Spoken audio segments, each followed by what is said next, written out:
how did you choose who to make a cameo and then who to make a character? What was that process like for you? O'Hara was for the main cast. Yeah, we knew again pretty early on we were going to shoot the show this way. So like we talked a lot about like assembling a tight band, like assembling a group of people that like we knew could do this type of comedy well, which is hard. And again, because we're not relying on editing for the timing and all that stuff, like it had to be people who were like on their fucking game basically, and that was really it. We were like O'Hara and Hahn, and like it was like the dream list. And Chase was the only one who to us was a minor gamble in that we didn't know a lot about her, and she just killed it like right out of the yeah, gate. she like fit in instantly, and she's a huge comedy fan. And what's funny is like out of all the cameos on the whole show throughout the whole season, the person she was most excited by was Nick Stoller, like, because she wrote for the Harvard Lampoon, and she's like, "You guys got Nick Stoller on the show? Holy shit!" Like, and we were like, "That's the nerdiest thing you could ever say."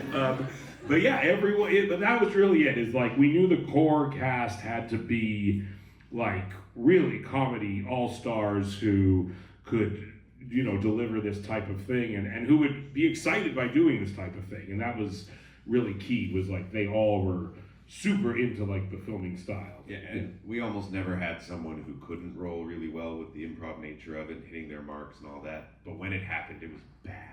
Yeah, it was catastrophic. Serious, catastrophic problem. Everything ground to a halt. Yeah. And then we just had to like figure out how to work around this one person who couldn't nail it. Yeah. But the Marty, just to go back to him, that one's fun because when the guys wrote the script, they knew that they knew about this Kool-Aid joke, and so we needed this idea of who could be the like a really important, you know, director that would make that play. And so you start with him, and you're like, well, you're never going to get him, and then we started talking, and he read the script and really wanted to do it, and so we said yes. And then very quickly, Seth emails Charlize and said, "Will you come and say one line?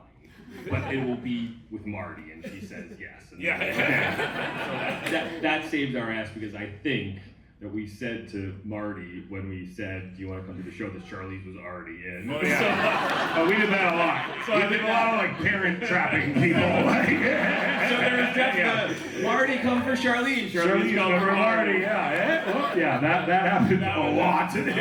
But then I remember, and then after that, we were kind of looking at each other, going, "Well, what if you could get Buscemi?" Because he wasn't ever really scripted. You were like, "Okay, well." We were like, "That's the best joke." If you're walking out, he's there. Like that's like worst case scenario. You know? Worst case scenario.